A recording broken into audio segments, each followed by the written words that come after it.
ನಮಸ್ಕಾರ ಸ್ನೇಹಿತರೆ, ಬನ್ನಿ ಇವತ್ತು ನಾವು ಪೌಷ್ಟಿಕವಾದ ಮಲ್ಟಿಗ್ರೇನ್ಸ್ ಮುದ್ದೆ ಮಾಡೋಣ. ಇದು ಬೆಣ್ಣೆಯಷ್ಟೇ ಮೃದುವಾಗಿರುತ್ತೆ. ಮಲ್ಟಿಗ್ರೇನ್ಸ್ ಮುದ್ದೆಗೆ ಬೇಕಾಗುವ ಸಾಮಗ್ರಿಗಳನ್ನ ನೋಡೋಣವಾ?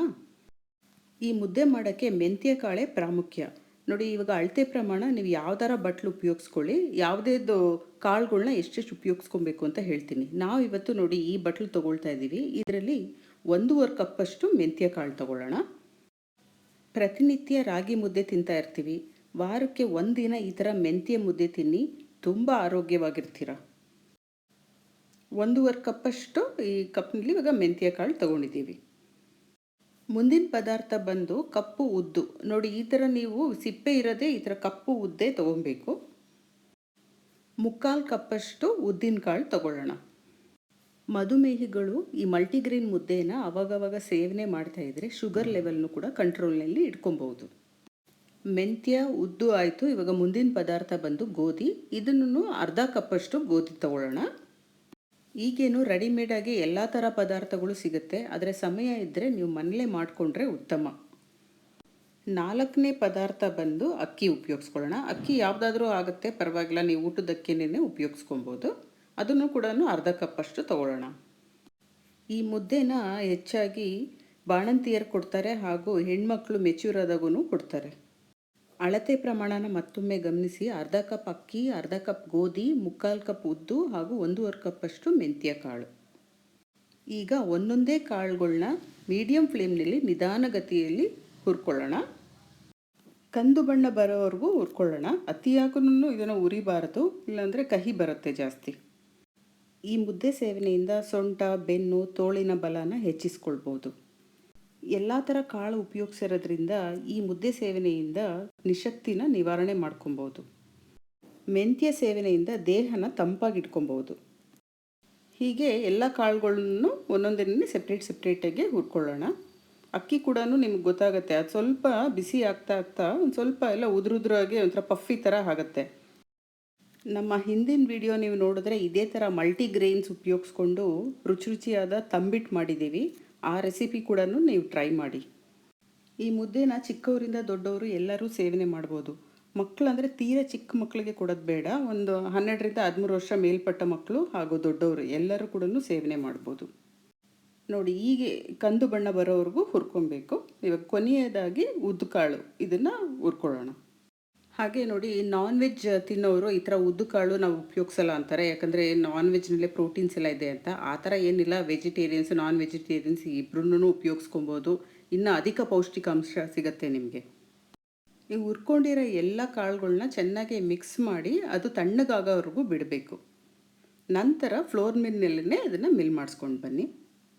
ಈ ಎಲ್ಲ ಕಾಳುಗಳಲ್ಲಿ ಎಷ್ಟು ಪೌಷ್ಟಿಕಾಂಶ ಇದೆ ನೋಡಿ. ಇದನ್ನು ಸೂಪರ್ ಫುಡ್ ಅಂತಲೂ ಕರೀತಾರೆ.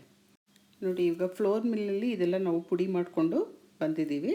ಈ ನೋಡಿ, ಈ ಥರ ಹಿಟ್ಟನ್ನ ನಾವು ಒಂದು 3 ತಿಂಗಳವರೆಗೂ ಸ್ಟೋರ್ ಮಾಡಿ ಇಟ್ಕೊಬೋದು. ಏನೂ ಕೆಡಲ್ಲ, ಯಾಕಂದರೆ ಎಲ್ಲ ಚೆನ್ನಾಗಿ ಹುರಿದಿರ್ತೀವಲ್ಲ ಕಾಳುಗಳನ್ನೆಲ್ಲ. ಈಗ ಈ ಪೌಷ್ಟಿಕವಾದ ಹಿಟ್ಟನ್ನು ಉಪಯೋಗಿಸ್ಕೊಂಡು ಮೃದುವಾದ ಮುದ್ದೆ ಮಾಡೋಣ. ಈ ರಾಗಿ ಮುದ್ದೆ ಮಾಡ್ತೀವಲ್ಲ, ಅದೇ ವಿಧಾನ ಇಲ್ಲೂ ಕೂಡ ಅನುಸರಿಸ್ಕೊಬೇಕು. ಈ 2 ಕಪ್ಪು ನೀರು ತಗೊಂಡ್ರೆ ಇವಾಗ 1 ಕಪ್ಪಷ್ಟು ಹಿಟ್ಟು ಹಾಕ್ಕೊಬೇಕು. ಇಲ್ಲಿ ಸ್ವಲ್ಪ ತುಪ್ಪ ಕೂಡ ಸೇರಿಸ್ಕೊಳ್ಳೋಣ. ನೀರು ಚೆನ್ನಾಗಿ ಕುದಿ ಬಂದ ಮೇಲೇ ಹಿಟ್ಟನ್ನ ಸೇರಿಸ್ಕೊಬೇಕು. ನೋಡಿ, 2 ಕಪ್ಪು ನೀರು ಹಾಕಿದ್ವಲ್ಲ, ಅದಕ್ಕೆ ಇವಾಗ 1 ಕಪ್ ಅಳತೆಯಲ್ಲಿ ಈ ಪುಡಿ ಹಾಕ್ಬಿಟ್ಟು ಸ್ವಲ್ಪ ಹಾಗೆ ಬಿಡಬೇಕು. ಯಾವ ಕೋಲ್ನಲ್ಲಿ ಏನನ್ನು ಅಳ್ಳಾಡಿಸ್ಬಾರ್ದು.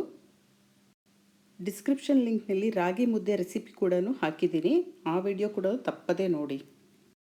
ಈ ಮೆಂತ್ಯ ಮುದ್ದೆನ 2 ವಿಧಾನದಲ್ಲಿ ಮಾಡ್ಬೋದು. ಇವತ್ತು ನಾವು ಮಾಡ್ತಾ ಇರೋದು ಇದು ರೆಗ್ಯುಲರ್ ರಾಗಿ ಮುದ್ದೆ ಹೇಗೆ ಮಾಡ್ತೀವಿ ಅದೇ ವಿಧಾನ. ಮತ್ತೊಂದು ವಿಧಾನ ಏನಂದರೆ, ಇದು ಸಿಹಿ ಬೆಲ್ಲ ಹಾಕ್ಬಿಟ್ಟು ಈ ಪೌಡ್ರ್ ಹಾಕ್ಬಿಟ್ಟು ಹೀಗೇ ಮುದ್ದೆ ಸಣ್ಣದಾಗಿ ಮುದ್ದೆ ಕಟ್ಕೊಂಡು ಹಾಗೆ ತಿನ್ಬೋದು, ತುಪ್ಪ ಸೇರಿಸ್ಕೊಂಡು. ಈ ಥರ ಮುದ್ದೆನ ನಾವು ಸಾಂಬಾರ್ನಲ್ಲಿ ತಿನ್ನಬೇಕಾಗತ್ತೆ. ಅಂದರೆ ನೀವು ಈಗ ಸೊಪ್ಪು ಸಾರು, ಇಲ್ಲ ಹುಳಿ ಸಾರು, ಕಾಳು ಸಾರಿನಲ್ಲಿ ತಿಂದರೆ ತುಂಬ ರುಚಿಯಾಗಿರುತ್ತೆ ಈ ಮುದ್ದೆ. ಹಿಟ್ಟೆಲ್ಲ ಹೀಗೆ ಒಂದು ಸಲ ಚೆನ್ನಾಗಿ ನಾದಿ ಮುಚ್ಚಿ ಒಂದು 2 ನಿಮಿಷ ಅದನ್ನು ಬೇಯಕ್ಕೆ ಬಿಡೋಣ. ಹಿಟ್ಟನ್ನ ಹೀಗೆ ತಿರುಗಿಸ್ತಾ ಇದ್ದರೆ ಆ ಮೆಂತ್ಯ ಘಮ ಅಂತೂ ಸೂಪರಾಗಿ ಬರ್ತಾಯಿದೆ ಸ್ನೇಹಿತರೆ. ಹಾಗೂ ನೀವು ನೋಡಿ, ನೀವು ತುಂಬ ಮೆಂತ್ಯ ಹಾಕಿದ್ದೀವಿ, ಕಹಿ ಹೇಗಪ್ಪ ತಿನ್ನೋದು ಅಂದ್ಕೊಬೇಡಿ. ಯಾಕಂದರೆ ಇದು ಮಲ್ಟಿಗ್ರೇನ್ಸ್ ಅಲ್ವಾ, ಬೇರೆ ಕಾಳುಗಳನ್ನು ಹಾಕಿದ್ದೀವಿ. ಆದ್ದರಿಂದ ಅದೆಲ್ಲ ಬ್ಯಾಲೆನ್ಸ್ ಆಗುತ್ತೆ. ನೀವು ಮುದ್ದೆ ತಿಂದಾಗ ನಿಮ್ಗೊಂಚೂರು ಗೊತ್ತಾಗಲ್ಲ ಇದು ಮೆಂತ್ಯ ಮುದ್ದೆ ಅಂತ. ರಾಗಿ ಮುದ್ದೆ ಅಷ್ಟೇನೆ ರುಚಿಯಾಗಿರುತ್ತೆ. ಮುಚ್ಚಳ ಮುಚ್ಚಿ ಒಂದು 2-3 ನಿಮಿಷ ಹೀಗೆ ಬೇಯಿಸೋಣ. ಲೋ ಹೀಟ್ನಲ್ಲೇ ಬೇಯಿಸ್ಬೇಕಾಗತ್ತೆ. ಮುಚ್ಚಳ ತೆಗೆದು ಕೂಡ 1-2 ನಿಮಿಷ ಮತ್ತೆ ಬೇಯಿಸ್ಕೊಳ್ಳೋಣ ಹೀಗೇನೆ. ಹಿಟ್ಟಿನ ಟೆಕ್ಸ್ಚರ್ ನೋಡಿ ಎಷ್ಟು ಮೃದುವಾಗಿದೆ ಅಲ್ವಾ, ಅದು ನೋಡಿ ತಿರುಗ್ಸೋಕ್ಕೂ ಎಷ್ಟು ಸುಲಭವಾಗಿದೆ. ಅಳತೆ ಪ್ರಮಾಣ ನೋಡಿಕೊಂಡ್ರೆ ನೀವು ಯಾವುದೇ ಥರ ಮುದ್ದೆ ಮಾಡಿದ್ರೂ ಅದು ಪರ್ಫೆಕ್ಟಾಗಿ ಬರುತ್ತೆ. ಯೂಶ್ವಲಿ ಮುದ್ದೆ ಮಾಡೋಕ್ಕೆ 1:2 ಕಾಂಬಿನೇಷನ್ನೇ ತೊಗೊಬೇಕು. ನೋಡಿ ಇವಾಗ ಕೈಗೆ ಒಂಚೂರು ಕೂಡ ಅಂಟ್ತಾ ಇಲ್ಲ. ಈಗ ಮುದ್ದೆ ಕಟ್ಕೊಳ್ಳೋಣ. ಮುದ್ದೆ ಕೋಲ್ ಕೂಡ ಏನು ಉಪಯೋಗಿಸೋದು ಬೇಕಾಗಿಲ್ಲ. ಈ ಥರ ಯಾವ್ದಾರ ವುಡನ್ ಸ್ಪೂನ್ ಇದ್ದರೆ ಸಾಕು, ಅದರಲ್ಲೇನೆ ಸರಾಗವಾಗಿ ಬರುತ್ತೆ. ನೋಡಿ ಇವಾಗ ನೀವೇ ನೋಡ್ತಾ ಇದ್ದೀರಾ ಅಲ್ವಾ, ಎಷ್ಟು ಚೆನ್ನಾಗಿದೆ. ಒಂದು ಚೂರನ್ನು ಗಂಟಿಲ್ಲ, ಪರ್ಫೆಕ್ಟಾಗಿ ಒಂದೊಂದು ಮುದ್ದೆ ಕಟ್ಬೋದು. ಇವಾಗ ಈ ಥರ ಕಲರು ಟೆಕ್ಸ್ಚರ್ ಬರೋಕ್ಕೂ ನೋಡಿ ನಾವು ಕಾಳುಗಳ್ನ ಎಷ್ಟು ಹದವಾಗಿ ಹುರಿದಿರ್ತೀವೋ ಅದ್ರ ಮೇಲೆ ಇದು ಡಿಪೆಂಡ್ ಆಗುತ್ತೆ. ಅದರಿಂದ ನಾನು ಹೇಳಿದ್ದು ತುಂಬಾ ನಾವು ಫ್ರೈ ಮಾಡಬಾರ್ದು ಕಾಳುಗಳ್ನ ಹುರಿಬೇಕಾದ್ರೆ. ನಮ್ಮನೇಲಿ ಇವತ್ತು ಬಿಸಿ ಬಿಸಿ ಹಲಸಂದಿ ಬೀಜ ಹಾಕಿ ಹುರುಳಿಕಾಳು ಹಾಕಿ ಹುಳಿ ಸಾರು ಮಾಡಿದ್ದೀವಿ. ಅದಕ್ಕಿದು ಬೆಸ್ಟ್ ಕಾಂಬಿನೇಷನ್ನು ಈ ಮೆಂತ್ಯ ಮುದ್ದೆ ತಿನ್ನೋಕ್ಕೆ. ನಿಮಗೆ ಯಾವ ಸಾರಿನಲ್ಲಿ ಈ ಮೆಂತ್ಯ ಮುದ್ದೆ ತಿಂತೀರಾ ಅನ್ನೋದನ್ನು ಕಮೆಂಟ್ ಸೆಕ್ಷನ್ನಲ್ಲಿ ತಿಳಿಸಿ. ಬೆಣ್ಣೆ ಅಷ್ಟೇ ಮೃದುವಾಗಿ ಬಂದಿದೆ ನೋಡಿ ಈ ಮುದ್ದೆ.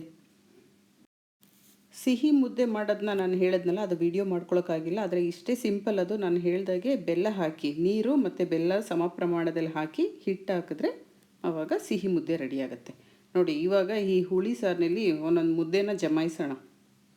ನೀವು ತಪ್ಪದೇ ಈ ಪೌಷ್ಟಿಕವಾದ ಮೆಂತ್ಯ ಮುದ್ದೆನ ಮಾಡಿ ಹೇಗೆ ಬಂತು ಅಂತ ನಮ್ಮ ಕಮೆಂಟ್ ಸೆಕ್ಷನ್ನಲ್ಲಿ ತಿಳಿಸಿ. ನಮ್ಮ ಚಾನೆಲ್ನ ಹೀಗೆ ಸಪೋರ್ಟ್ ಮಾಡಿ ಹಾಗೂ ಸಬ್ಸ್ಕ್ರೈಬ್ ಮಾಡಿ.